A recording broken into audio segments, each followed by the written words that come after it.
global happenings today. We communicate, we analyze global news. Stay tuned.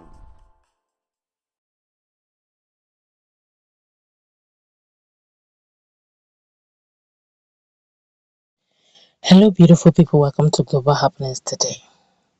No one can deny the fact that Southeast is going through a lot when it comes to the issue of insecurity. The special counsel to Nnamdi Kanu, that's Aloy Ejimakor, have decided not just to tell the indigenous people of Biafra or the agitators, but to the Igbos in general, the southeastern leaders as a whole, 2023 election, MNK's case, and the fact that insecurity is not going to slow down anytime soon, except before going to the newspaper to find out the general information is telling that likelihood that there will not be election in Southeast is very high. Before going to the newspaper, subscribe to our channel by clicking on the red subscribe button. Beside it, you will see a bell notification icon. Please go ahead, click on it to get notified as soon as we update our channel on YouTube. Well, the counsel to Nnamdi Kanu, the leader of the indigenous people of Biafra, Ipob, Aloy Ejimakor, has asked politicians in the southeast to just sound their ambition to run for political offices in the 2023 general elections.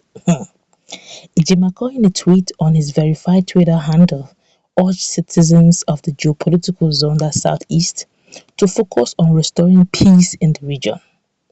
He explained that if the security situation fails to gain appropriate attention from the leaders, there will be nobody to vote during the elections. Ejimakor stated this while reacting to alleged unlawful activities of enforcement agencies in some part of the region. He said, and I quote him, "Dear Igbo, especially the politicians, why are you talking about the 2023 elections and not the rising violence and injustice in Southeast?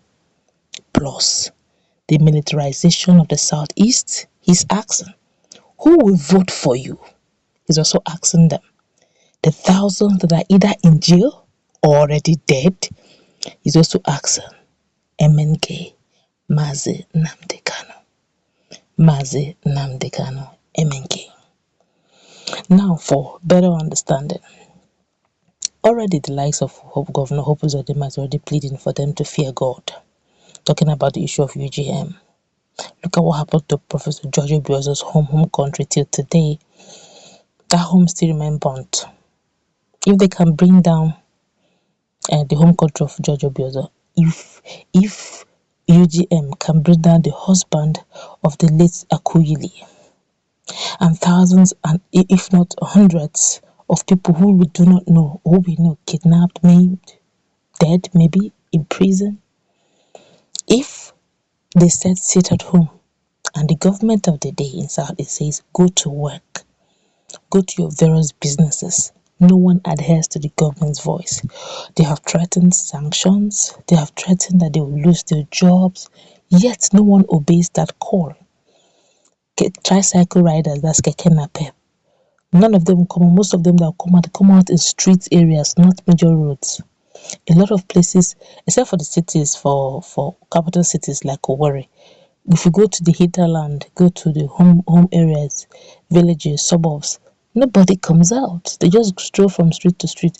If you try to drive, you may lose your job, you may lose your car, or even lose your life. Now the people, bit by bit, seem to be listening more to what the other guys are saying, those enforcers of sit at home. They seem to be listening more to them because this life has only one. Like Shehu Sani, a senator representing, former senator representing Kaduna, said, he said that we have 4 arms of government: the legislative, the judiciary, the executive, and the banditry. Whether we like it or not, insecurity is biting bit by bit deeper in the recesses of the Southeast. That's why you see the likes of Governor Soludo already asking for peace, that there should be dialogue. And it's just commonsensical. The special counsel to Nnamdi Kanu is just stating the obvious. He's not saying that. He's just saying, look, forget about this issue of election 2023. Who will even give you? Your region itself is boiling. There seems to be so much unrest and insecurity. Every day is on the increase. They have been militarizing the area, particularly in Imo State. More military are coming in. There seem to be a lot of extrajudicial killings going on, both reported and unreported. The ones that are not reported is going on. They cannot deny that fact. And you're thinking of coming in for presidency 2023. Which is that region that will support you? The next thing your opponent will tell you that is it someone who cannot even take care of his own home, his small country, his small state that want to run Nigeria, that is diversified. You can't even take care of your insecurity in your state, in your region. You are vying for a president when you have not finished your own homework. It's common sense, they say charity begins at home.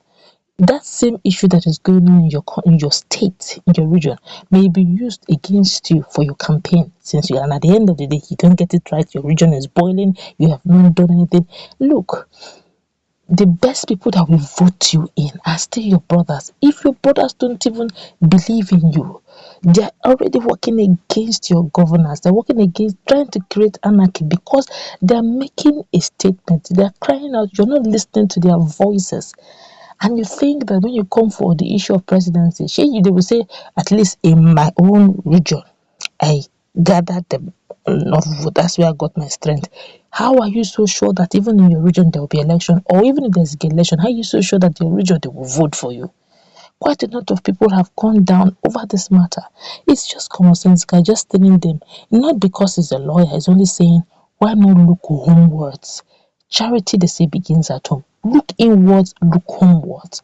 Solve this issue because the way the youth are going, sit at home is almost now a normal thing. With the UGM going on, with so many mayhems going on, with the extrajudiciary, with the military coming in, with so many, my God, we're already looking at a state that is just a matter of time. There's a particular hour of the day people want to go out. We keep hearing stories and stories, and we're still thinking of 2023. We're still looking at the presidential election. I'm not saying nobody should contest. I'm only saying, why not have, they keep talking about this issue of stakeholders meeting. Why is it difficult to hold a stakeholders meeting? Call on their group persons, call on their group personalities. What is the challenge? And they're making their statement very bold. They've never hidden their statement. They keep saying, free Mazi Nnamdi Kanu, free those agitating for Biafra, those who have been in detention one way or the other. Let there be, they should stop with the militarization of Southeast. Bring them into the roundtable discussion. Everybody come together. Let us discuss this matter. If you are saying that we should free Mazi Nnamdi Kanu, are you also promising us that you're not going to agitate? Or if you're going to agitate, are you going to make it unlawful or lawless? Or what is even causing your agitation? If that is what is causing your agitation, is it marginalization, inequality? Can we table it to the president on a bigger scale? Can we not turn our home to a place where it is chaotic? Forget the outside noise now. Listen to your board radio, the voices in your inner man. Listen to the voices in your home. Listen to the voices of your brothers and your sisters. Those are the people you fall back to when the chiefs are down. Well, everybody who have retired from presidency, look at the former president of Nigeria, President Olusegun Obasanjo. When he retired, he went back to Ota. When Goodluck Ebele Jonathan retired, he went back to Bayelsa, Otuake. So if you are living wherever you live, when you retire back to your hometown. Those are your people that are irritated.